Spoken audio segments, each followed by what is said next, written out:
آج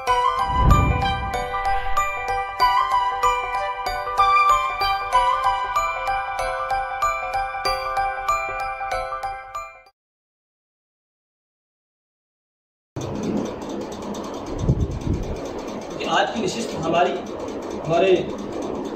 جو حاجی نواز صاحب کے صاحبزادگان نے دی ہے، تو باپ کے متعلق بھی کچھ تھوڑی سی گفتگو کروں گا، اس کے بعد گفتگو کو سمیٹوں گا۔ یہ بات یاد رکھیے، اکثر آپ نے دیکھا ہوگا کہ نعت خوان حضرات جو کلام پڑھنے والے ہیں وہ عموماً ماں کا تذکرہ زیادہ کرتے ہیں۔ بالکل یہ بات یاد رکھیے گا، ہم پر سب سے زیادہ حق ہماری ماں کا ہے، اس بات میں کوئی جو ہے وہ گرا نہیں، یہ بات اتھینٹک ہے کہ سب سے زیادہ ہم پر حق ہماری والدہ کا۔ 2 بار سوال کیا گیا، تیسری بار جا کے باپ کا نام لیا گیا، مگر میرے محترم اور پیارے اسلامی ایک بات یاد رکھیے گا، یہ بالکل درست ہے کہ ماں کے قدموں تلے جنت ہے، مگر یہ بات یاد رکھیے آپ کا باپ آپ کی ماں کا بھی آقا ہے اور آپ کا بھی آقا ہے۔ اور ایسا بہت کم ہوتا ہے، ہم ماں کی تو خدمت کرتے ہیں مگر باپ کی خدمت نہیں کرتے۔ باپ ہمیں لگتا ہے سخت دل، مگر جتنا شفیق باپ اپنی اولاد کے بارے میں ہوتا ہے وہ باپ کو ہی پتا ہوتا ہے، یا جو باپ بن گیا وہ اس بات کو جانتا ہے۔ جو باپ ابھی تک نہیں بنے ان کو اس وقت سمجھ آئے گی جب وہ باپ بنیں گے۔ ایک باپ نے، میں نے پوسٹ دیکھی کہ ایک باپ نے نا اپنے کندھے پر جو ہے وہ گھر اٹھایا ہوا ہے، اور اس گھر کے اندر اس کی خاتون خانہ یعنی کارٹون ٹائپ بنے ہوئے تھے اور اس کے بچے تھے، اور باپ کی اس کی کمر جھکی ہوئی تھی اور پسینہ اس سے ٹپک رہا تھا۔ تو کسی نے لکھا کہ یہ باپ ہے، ساری زندگی اس نے اس کی ماں کو بھی کھلایا، بچوں کو بھی کھلایا پلایا، اور آج بچے یہ کہتے ہیں کہ اماں تو ٹھیک ہے ابا غلط ہے۔ تو جب ماں باپ کی لڑائی ہو رہی ہے، شریعت کا حکم ہے کہ دونوں کو جو ہے دونوں کے فیور، دونوں میں سے کسی ایک کی فیور نہیں کرنی، ہمارا کہا بھی نہیں ہے۔ یہ چیز سوچنے والی ہے، ایک باپ کڑی دھوپ میں کھڑا ہو کر محنت مشقت کے ساتھ خون پسینے کی کمائی اپنی اولاد کو لا کے کھلاتا ہے۔ میرے استاد محترم تھے، وہ ایک بات عرض کیا کرتے تھے، کہتے کہ ایک شخص تھا، اس کے اللہ تعالیٰ نے بیٹا دے دیا اس کو۔ اب وہ بیٹا تھوڑا سا بڑا ہوا نا، چلنے پھرنے کے قابل ہوا، تو باپ نے اپنے بیٹے کو لے کر جو پہاڑ کی سیر پر چلا جاتا ہے، یہ ٹیلا جو ہوتا ہے نا چھوٹا سا پہاڑ ٹائپ، تو اب باپ جو بچے کو کینو دیتا ہے کھانے کے لیے۔ اب وہ بچہ ہوتا ہے، بچہ پہلے چیز کو دیکھتا ہے، بوڑھی ہوتا ہے، بچے نے نیچے پھینک دیا۔ اب وہ باپ تھا، باپ کیا جا کے اس نے اٹھا کر کینو لا کے بچے کے ہاتھ میں دے دیا، بچہ پھر تھوڑی دیر کھیلتا ہے، پھر لڑکا دیتا ہے نیچے۔ اب باپ جو پھر جاتا ہے نیچے، اٹھا کر لا کے پھر دے دیتا ہے، اب پھر بچہ تھوڑی دیر سے کھیلتا ہے، پھر لڑکا دیتا ہے، باپ تیسری بار بھی جاتا ہے۔ یہی عمل کوئی تقریباً 5 سے 10 بار ہوتا ہے، باپ جاتا ہے لا کے دیتا ہے، باپ جاتا ہے لا کر ہاتھ میں دے دیتا ہے۔ اب بچہ بڑا ہوتا ہے، بچہ بڑا ہو جاتا ہے اور باپ بوڑھا ہو جاتا ہے۔ اب باپ جو ہے اپنے بیٹے کو کہتا ہے بیٹا اس پہاڑ کے ٹیلے پر چڑھ جا، میں تجھے بچپن میں کھلایا کرتا تھا۔ اب بچہ جو اپنے باپ کو دے گیا، اب باپ ضعیف، باپ کہتا ہے بیٹا کینو کھانے، لا کے کینو دے دیتا ہے۔ اب باپ جب اس کو دیکھتا ہے پھینکتا ہے ایک بار، جا پتہ چن کے لے گیا۔ اب بیٹا جو ہے وہ ایک بار جاتا ہے، اٹھا کر لا کے دے دیتا ہے، اب پھر جو ہے تھوڑی دیر بعد باپ جو اس کو دیکھتا ہے ایسے کر کے پھر پھینک دیتا ہے، اور بیٹا کہتا ہے بیٹے جا لا کے دیکھ۔ اب بیٹا جاتا ہے پھر لا کر دے دیتا ہے، پھر جو ہے باپ یہی عمل کرتا ہے، تو بیٹا تیسری بار جاتا ہے۔ اب بچے کو جو ہے نا وہ تھوڑا غصہ آنا شروع ہو جاتا ہے کہ ابا کر کیا رہے، وہ باپ جو پھر پھینکتا ہے نا، تو چوتھی بار لا کے دیتا ہے ابا جی اور پھینکے نا تو اپنے آپ چک کے لے کے آنا ہے۔ تو باپ اس وقت کہتا ہے کہ میرے بیٹے تو چوتھی بار میں تھک گیا، تجھے یاد ہے کہ میں تیرے لیے 10 بار جو ہے وہاں سے کینو اٹھا کر تیرے ہاتھ میں دیتا رہا۔ باپ کا ایک ہی پیٹ ہے نا، ایک ہی باپ کا پیٹ ہے، وہ ایک روٹی سے بڑھ جائے چاہے 2 روٹیوں سے بڑھ جائے، مگر وہ اپنی اولاد اور اپنے گھر والوں کے لیے اس قدر محنت مشقت کرتا ہے کہ اگر اس کو سورج کے اوپر بھی کھڑا ہو کر اپنے بچوں کے لیے کمانا پڑے تو شاید اگر بندے کے بس میں یہ بات ہو تو وہ سورج پر بھی چلا جائے۔ اتنی مشقت باپ نہیں کرتا، لیکن ہم باپ کو وہ پروٹوکول نہیں دیتے جو اپنی ماں کو دیتے۔ تو یہ باپ جو ہے، یہ بات یاد رکھیے، باپ کا بڑا درجہ ہے۔ کہتے ہیں کہ باپ تیرا جنت کا درمیانی راستہ ہے، دروازہ ہے، چاہے تو اسے چھوڑ دے چاہے اس کو پکڑ لے۔ اور باپ جو ہے جلدی جلدی بد دعا نہیں دیتا، مگر یہ بات یاد رکھے اگر باپ اپنی اولاد کو بد دعا دے دے تو یقیناً وہ ہو کر رہتا ہے۔ ماں بد دعا دیتی ہے تو وہ نہیں ہوتا، اکثر ماں ٹیسر ہی بدوا دے جاؤ مر جا دفاع ہو کے پیچھے ہو رہا ہے یہ تو، لیکن آپ نے دیکھا بہت کم ایسا ہوتا ہے۔ لیکن باپ جلدی جلدی بد دعا نہیں دیتا، یہ آپ نے دیکھا ہوگا، مگر جب باپ بد دعا دے دے تو یقین مانے کہ اکثر ایسے مشاہدات میں یہ بات آئی ہے کہ بندہ ذلیل ہو کر مرا، اور جس نے باپ کو تنگ کیا نا میرے محترم اور پیارے اسلامی، یہ بات یاد رکھیں اس کے لیے دنیا آسان نہیں رہتی۔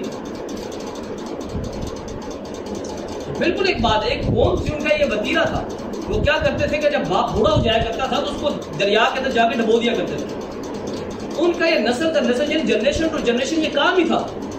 ان میں سے ایک شخص تھا، اس کا باپ جب بوڑھا ہوا نا تو اس نے کندھوں پر اٹھایا اور جا کر دریا میں پھینکنے لگا، تو باپ کہتا کہ بیٹا مجھے ادھر نہ پھینک، ادھر میں نے اپنے باپ کو پھینکا تھا تو مجھے تھوڑا آگے پھینک۔ اب وہ نوجوان پریشان ہو گیا، اس نے یہ کیا بات کر دی ابا جان، وہ نوجوان اپنے باپ کو کندھے پر اٹھا کر واپس لے گیا اور اس نے اپنے والدین کی خدمت کرنی شروع کر دی، اپنے والد کی خدمت کرنی شروع کر دی۔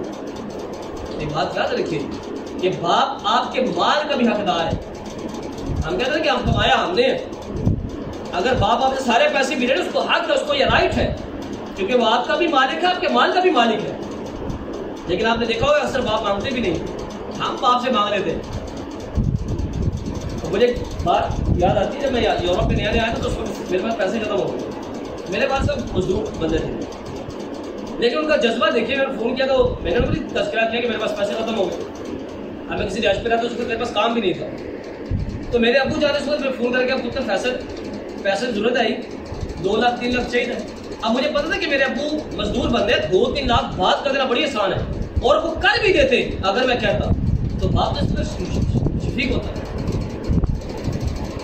وہ کہتا ہے کہ باپ کو اپنے بیٹے سے کس قدر محبت ہے۔ ایک شخص تھا تو اس کا بیٹا سخت دھوپ میں جو ہے وہ درخت سے نا پھل کاٹ رہا تھا، بعض روایات میں یہ لکھا کہ وہ درخت کاٹ رہا تھا، سخت کڑی دھوپ تھی، پسینے سے شرابور ہو گیا۔ اب باپ نے جب دیکھی نا اپنی بیٹے کی کنڈیشن، یقین مانیے باپ کی محبت ہے، تو باپ کہتا کہ یار بیٹے آ جا نیچے، بڑی سخت گرمی ہے، آج یہاں دنیا کے کئی باپ ذلیل ہو رہے ہیں، تو کہتا ہے بیٹا پسینہ بہت آ رہا ہے تجھے، نیچے آ جا، کہتا پوری بس تھوڑا سا کام کر لوں۔ پھر باپ کہتا باپ کی شفقت ہے، اللہ تعالیٰ نے اس میں جو ہے وہ رحم کا وعدہ رکھا ہے۔ باپ پھر کہتا اپنے بیٹے سے بیٹا آ جا نیچے، بڑی شدت کی گرمی ٹھہر کے کر لینا۔ بیٹا کہتا وہ تھوڑی سی دیر ٹھہر لی۔ اب باپ پتہ ہی کرتا ہے، وہ بھی باپ ہوتا ہے، وہ جا کے اپنے پوتے کو لا کے دھوپ کے نیچے کھڑا کر دیتا ہے۔ اب وہ جو بیٹا ہے بھاگتا نیچے آتا، کہتا ابا کیا کرتا ہے، چھوٹا بچہ ہی ہے، کہا تو یہ اپنے بیٹے کی تو بڑی فکر ہے، تو بھی تو میرا بیٹا ہے۔ تو یہ بات یاد رکھیے گا، باپ کے مرنے کے بعد باپ کے حق میں دعا کی۔ بعض لوگ رزق کی تنگی کا رونا روتے ہیں، نماز کے ساتھ ساتھ یہ بات یاد رکھیں، اپنے مزاج میں یہ بات لکھ لیں کہ اپنے والدین کے لیے مغفرت کی دعا کیا کریں، انشاءاللہ تبارک اس کی برکت سے آپ کے رزق میں برکت ہوگی۔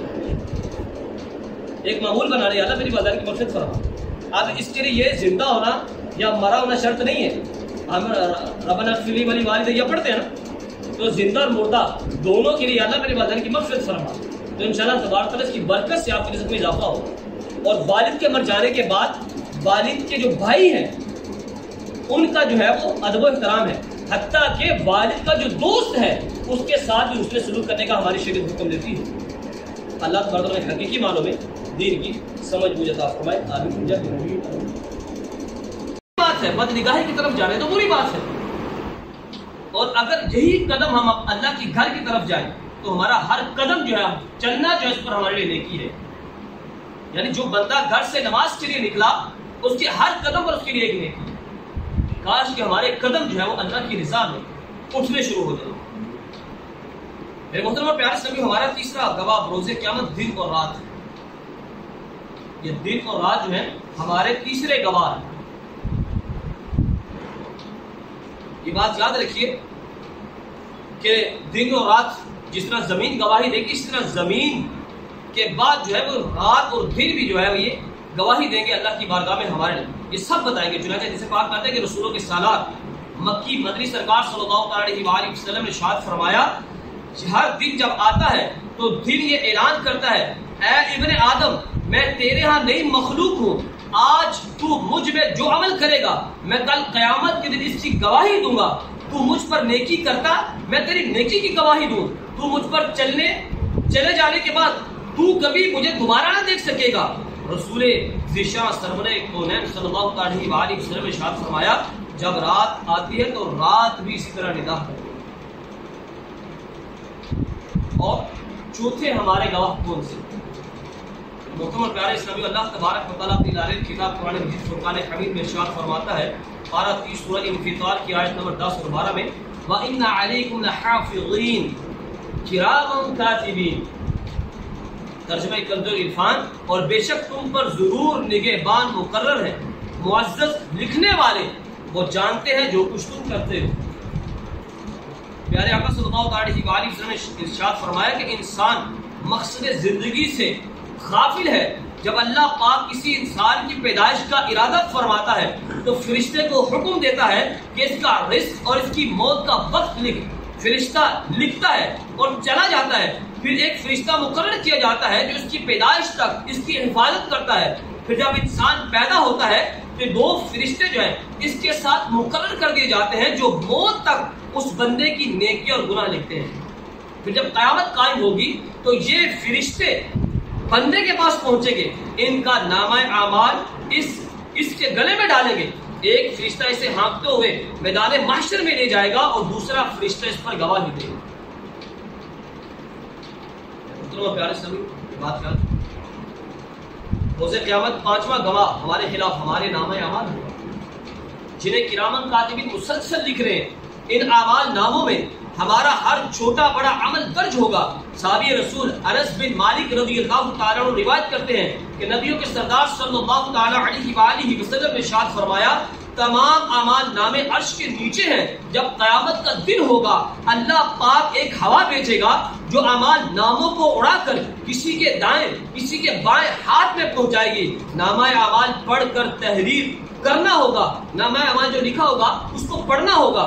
اللہ تبارک و تعالیٰ اپنی لارے کتاب قرآن مجید میں ارشاد فرماتا ہے پارہ 15 سورہ بنی اسرائیل کی آیت نمبر 14 میں کہ اقرأ کتابک کفی بنفسک اليوم علیک حسیبا، ترجمہ کنز العرفان، فرمایا جائے گا کہ اپنا نامہ اعمال پڑھ، آج اپنے متعلق حساب کرنے کے لیے اے بندے تو خود ہی کافی ہے۔ محترم حسن بصری رحمۃ اللہ علیہ فرماتے ہیں کہ اپنا اعمال نامہ ہر ایک پڑھے گا، وہ جو دنیا میں پڑھنا جانتا ہو یا نہ جانتا ہو، وہاں ادھر نہیں چلے گا۔ اب بندہ کہے کہ میں ہمارے یہاں بات تو چھوڑا نہیں، اور پڑھے لکھے تو زیادہ کون ہے، پھر ان پڑھ لوگ کاٹے کون ہے۔ تو اس بات کو ذرا سوچے کہ یہ بات کس قدر جو ہے وہ غلط ہے۔ ایک تو ہم نے سیکھا نہیں، ایک ہم کہتے ہیں ہم جانتے نہیں، دوسرا کہتے ہیں جنہیں سیکھ لیتا ہوں تو ڈبل گناہ ہے۔ بات اسی طرح ہی ہے، جس نے سیکھا عمل کیا ٹھیک ہے اس نے تو ثواب پا لیا، پر جس نے سیکھا اور عمل نہ کیا اس کے لیے تو دشواری ہے، مگر جس نے نہ سیکھا تو یہ عذر اللہ کی بارگاہ میں نہیں ہوگا۔ آج میں ایک سوال کرتا ہوں کہ ہم پاکستان سے ڈنکی لگا کر یہاں آگے سب سے خطرناک رستوں سے آئے ہیں، موت پر کھیل کے آئے ہیں، ہم یہاں آنا کیا آسان ہے؟ ہم یہاں تک چلے آئے کوشش کریں تو میں سوال کرتا ہوں کہ ہم نے اپنے دین کے لیے کیا کیا؟ ہر سال 3 سے 4 لاکھ پاکستانی روپے ہم کماتے ہیں، تو اللہ کے دین کے لیے کیا کیا؟ ہماری فیملی یہاں موجود ہیں، ہم نے اپنی فیملیوں کو دین میں کتنا انوالو کیا، کتنا دین سمجھایا، کتنا سکھایا؟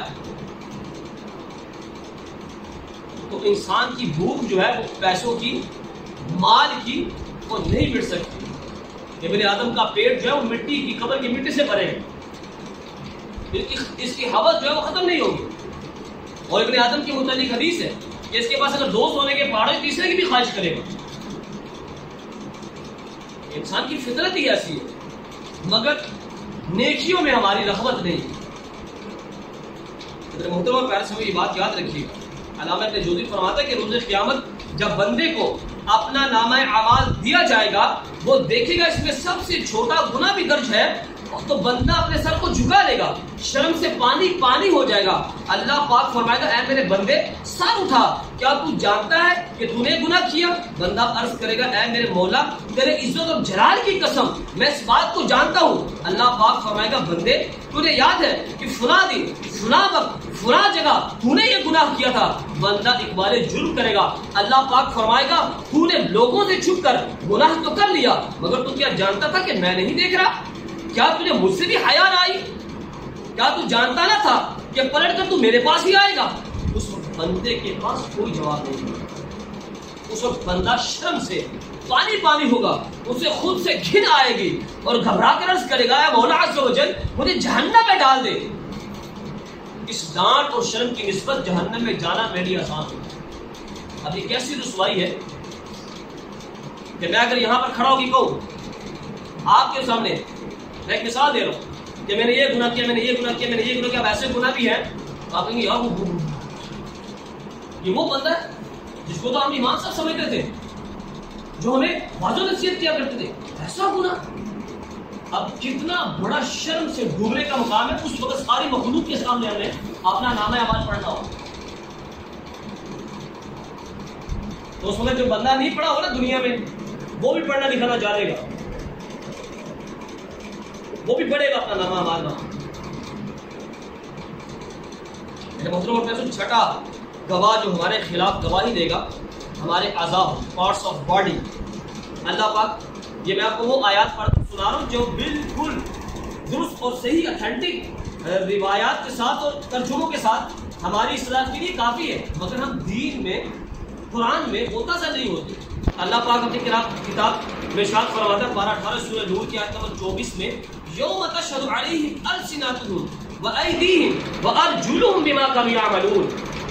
ترجمہ کنز العرفان, جس دن ان کے خلاف ان کی زبانیں, ان کے ہاتھ, ان کے پاؤں اعمال کی گواہی دیں گے. حضرت علامہ محمود علوسی رحمۃ اللہ تعالی اس آیت کریمہ کے تحت مذاق لکھتے ہیں کرتے ہیں کہ روز قیامت اللہ پاک ہمارے اعضاء کو بولنے کی طاقت دے گا, پھر ہر اس بندے کے بارے میں گواہی دے گا وہ ان اعضاء سے جو کام لیتا رہا ہے. محترم اور پیار سے تصور کیجیے یہ کیسا ہوش اڑا دینے والا منظر ہوگا کہ روز قیامت ہمارے اعضاء ہمارے خلاف گواہی دیں گے.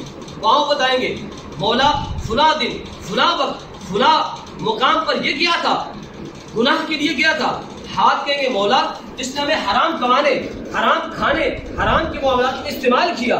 آنکھیں بولیں گی اے رب یہ ہمارے ذریعے بدنی کا ہی کرتا تھا, فلمیں دیکھتا تھا, گندے جو وہ سین دیکھا کرتا تھا, لڑکیوں کو تاڑا کرتا تھا. کان گواہی دیں گے اے مولا میں تیرا جو بندہ ہے یہ میرے ذریعے جو ہے وہ گانے سنتا تھا, غیبتیں سنتا تھا, جھوٹ بولتا سنتا تھا. اور زبانیں کیا کہیں گی کہ اللہ عز و جل یہ بندہ مجھ سے جھوٹ بولا کرتا تھا, چغلی کھاتا تھا, لعن و طعن کیا کرتا تھا, گالی گلوچ دیا کرتا تھا. اس وقت ہمارے جسم کے اعضاء ہمارے خلاف گواہ ہو. اس وقت ہم خود کو کیسے بچائیں؟ اپنی صفائی کے لیے ہمارے پاس کیا ہو سکتا ہے؟ اے اشکان رسول, یہ زمین, یہ دن اور رات, ہمارے اعمال لکھنے والے فرشتے, یہاں تک کہ ہمارے اعضاء, ہماری آنکھیں, زبان, کان, ہاتھ, پاؤں سب ہم پر گواہ ہیں. تو بتائیے کہ نجات کی راہ کیا ہوگی؟ کیا کوئی ہمارے پاس باقی رہے گا؟ نہیں رہے گا. مگر افسوس پیارے اسلامی بھائیو, ہم سمجھتے نہیں, ہم ڈرتے نہیں, ہم آخرت کو بھولے بیٹھے ہیں. دنیا کی عارضی زندگی, یہاں کی وقتی عیش و عشرت پر بھولتے ہیں. نجات سخت دشوار ہے, ہم پھر بھی گناہوں سے باز نہیں آتے. ایک مرتبہ خلیفہ عبد الملک بن مروان نے اور منصور بن عمار رحمۃ اللہ تعالی اللہ تعالیٰ کی ولی تھے, ان سے کہا کہ منصور ایک سوال ہے آپ سے, میں آپ کو 1 سال کی مہلت دیتا ہوں کہ اس کا جواب بولیے. آپ نے فرمایا سوال کیا ہے؟ وہ کہنے لگا کہ منصور بن عمار مجھے بتائیے کہ سب سے عقل مند بندہ جو ہے وہ کون سا ہے؟ اب ہمارے یہاں کیا ہوتا ہے, جو بندہ صاحب کو دھوکہ دینا اچھی طرح جانتا ہوتا ہے بندہ وہ سے ہے نا, یہ کہتا ہے جو بندہ جو آنکھ چپکنا دے اور مال اڑا کے لے جائے بندہ ہے. تو اسے سوال کیا گیا کہ سب سے عقل مند بندہ کون سا ہے؟ تو آپ نے, اور سب سے بڑا جاہل کون ہے؟ منصور بن عمار یہ سوال سن کر جو ہے وہ جواب کی تلاش سے مال سے نکلے. ابھی کھلی فضا کے نیچے گئے تھے، فوراً واپس پلٹ آئے اور خلیفہ عبد الملک بن مروان سے کہنے لگے کہ اے منصور تیرا سوال کا جواب مل گیا۔ فرمایا عرض کیجئے۔ فرمایا سب سے بڑا عقل مند وہ ہے جو نیکیاں کر کے بھی خوف زدہ رہتا ہے۔ سب سے عقل مند بندہ کون سا ہے؟ جو نیکیاں کر کے اللہ سے پھر بھی ڈرتا ہے۔ اور سب سے بڑا جاہل وہ ہے جو گناہ بھی کرتا ہے پھر اللہ کے قہر و غضب سے ڈرتا نہیں۔ یہ سن کر عبد الملک بن مروان رونے لگا، پھر کہا اے منصور اللہ کی قسم بے شک آپ نے ٹھیک کہا، مجھے دل کی شفا یعنی قرآن کریم کی کوئی آیت سنائیے۔ منصور بن عمار رحمۃ اللہ تعالی علیہ نے پارہ 3 سورہ آل عمران کی آیت نمبر 3 پڑھی، یوم تجد کل نفس ما عملت من خیر محضرا وما عملت من سوء، کہ جس دن ہر شخص اپنے اچھے اور برے اعمال اپنے سامنے موجود پائے۔ یہ سن کر خلیفہ عبد الملک بن مروان بے ہوش ہو گیا۔ جب ہوش آیا تو کہا منصور بن عمار اللہ پاک کے فرمان وَيُحَذِّرُكُمُ اللَّهُ نَفْسَهُ، اور اللہ تمہیں اپنے غضب سے ڈراتا ہے، اس کا کیا معنی ہے؟ منصور بن عمار نے فرمایا اس کا مطلب یہ ہے کہ اللہ پاک تمہیں اپنی گرفت اور اپنی پکڑ سے ڈراتا ہے۔ یہ سن کر خلیفہ عبد الملک بن مروان رونے لگا یہاں تک کہ بے ہوش ہو گیا۔ پھر جب ہوش آئی تو کہا کہ اللہ کی قسم جو ان آیات پر غور و فکر کرے پھر اپنے رب کی نافرمانی کرتا رہے وہ سیدھے راستے سے ضرور بھٹکا ہوا شخص، یعنی وہ جانتا بھی ہے آیت کے معنی بھی جانتا ہے، مفہوم بھی جانتا ہے، اس کے باوجود جو ہے وہ گناہ میں ڈوبا ہوا ہے۔ پیارے اسلامی واقعی معاملہ ایسا ہی ہے۔ الحمدللہ مسلمان ضرور ہے، اللہ کا شکر ہے، ہمارا عقیدہ کہ قیامت قائم ہوگی، ہم جانتے بھی ہیں مانتے بھی ہیں کہ روز قیامت ایک ایک عمل کا حساب دینا ہوگا۔ ہم یہ بھی جانتے ہیں کہ روز قیامت ہمارے پاس کوئی عذر نہ ہوگا، اس کے باوجود ہم گناہ کرتے ہیں، نافرمانیوں پر اڑے رہتے ہیں، توبہ کی طرف بڑھتے نہیں ہیں۔ ہم سے بڑا نادان اور کون ہوگا؟ کاش ہم روز قیامت کے حساب کی سنگینی کو سمجھ سکیں، کاش ہم بارگاہ الہی میں پیشی کے خوف کا جو ہے وہ مزہ چکھ لیں۔ شیخ سعدی شیرازی رحمۃ اللہ تعالیٰ فرماتے ہیں کہ مسجد حرام میں کچھ لوگ کعبہ اللہ کے قریب عبادت میں مصروف تھے، اچانک انہوں نے ایک شخص کو دیکھا جو کعبہ کی دیوار سے لپٹ کر پھوٹ پھوٹ کر رو رہا ہے، اس کے لبوں پر یہ دعا جاری ہے اے اللہ عز و جل اگر میرے اعمال تیری بارگاہ کے لائق نہیں ہے تو کل بروز قیامت مجھے اندھوں میں اٹھانا۔ کتنی بڑی بات ہے۔ اب جن شخصیت کے بارے میں بات بتاؤں گا آپ حیران رہ جائیں۔ کیا کرتے ہیں دعا کہ اللہ عز و جل اگر میرے اعمال تیری بارگاہ میں مقبول نہیں ہے تو مجھے روز قیامت اندھوں کے ساتھ اٹھانا، میری آنکھیں نہ ہوں۔ یہ عجیب و غریب دعا سن کر لوگوں کو بڑی حیرانی ہوئی، تعجب میں ڈوب گئے۔ انہوں نے دعا مانگنے والے سے پوچھا کہ اے شیخ ہم تو قیامت میں عافیت طلب کر رہے ہیں اور آپ اندھا اٹھائے جانے کی دعا فرما رہے ہیں، اس کا راز کیا ہے؟ تو اس شخص نے روتے ہوئے جواب دیا میرا مطلب یہ ہے کہ اگر میرے اعمال اللہ کی بارگاہ کے لائق نہیں تو میں قیامت میں اس لیے اندھا اٹھایا جانا پسند کرتا ہوں کہ مجھے لوگوں کے سامنے شرمندہ نہ ہونا پڑے۔ وہ سب لوگ اس عارفانہ جواب کو سن کر بے حد متاثر ہوئے، لیکن اپنے مخاطب کو پہچانتے نہ تھے یہ بندہ کون ہے۔ جب پوچھا گیا کہ آپ کون ہیں، انہوں نے کہا کہ عبد القادر جیلانی، ان کا عالم ہے جو متقی ہیں، پرہیزگار ہیں، اللہ کے قرب والے ہیں، مگر خوف خدا کا عالم دیکھ لیجئے کہ اللہ کی بارگاہ میں دعا کر رہے ہیں اللہ عز و جل اگر میرے اعمال تیری بارگاہ میں مقبول نہیں ہے تو قیامت میں مجھے اندھا اٹھانا۔ آج اگر ہم اپنے ساتھ کمپیریزن کریں تو ہم کہاں کھڑے ہیں؟ ہم تو ان کی قدموں کی خواب کے برابر بھی نہیں ہیں۔ یقین مانیے ہم تو نقشوں کی پیروی کرنے کے بھی قابل نہیں۔ لباس ہو، ٹھیک ہے، ہمارا پہناوا ہو، کھانا پینا ہو، دوستوں کے ساتھ میٹنگ ہو، کیا ان جیسی ہمارے پاس ہے کوئی سہولیات موجود؟ ہم ان کی سیرت پڑھتے ہیں پر عمل نہیں کرتے۔ ہم تو محفل بھی وہ اپناتے ہیں جہاں بے حیائی اور بری باتیں ہی ملیں، بہت کم ہے کہ دین کی کوئی مجلس مل جائے۔ اور پیاسوں میں ایک ہفتے میں اجتماع ہوتا ہے ہمارا، ایک اجتماع، پورے 7 دن آپ جتنا مرضی کمائیں منع نہیں کرتا، لیکن یہ 1-1.25 گھنٹہ جو ہے یہ اللہ کی رضا کے لیے، اللہ کے دین کے لیے دے دیا۔ اپنے بچوں کو بھی ساتھ لائیں گے، یہ بات یاد رکھیے گا، آج بچوں پر جب کنٹرول نہیں کریں گے تو کل بچے بڑے ہو کر آپ کے کنٹرول سے باہر ہو جائیں گے۔ کئی کیسز ایسے ہیں، میں اپنے دل کا درد آپ کو بتا رہا ہوں، کیونکہ میں نے ایسے کیسز دیکھے ہیں، اور آپ جو مجھ سے پرانے ہیں آپ تو مجھ سے زیادہ جانتے ہیں. فکر کرنی ہوگی. صلو علی الحبیب صلی اللہ علیہ وسلم. اللہ پاک ہمیں حساب آخرت کا خوف نصیب کرے. یقیناً ہم حساب دینے کے لائق نہیں ہیں. اگر ہم سے حساب لیا گیا میرے محترم اور پیارے، اس کا بھی رسوائی اور اس کے علاوہ کچھ نہیں. اس لیے ہمیں دعا کرتے رہنا چاہیے کہ اللہ پاک ہمیں بلا حساب اپنی رحمت سے، اپنے محبوب صلی اللہ علیہ وسلم کی شفاعت سے بلا حساب بھی جنت میں داخلہ نصیب فرمائے.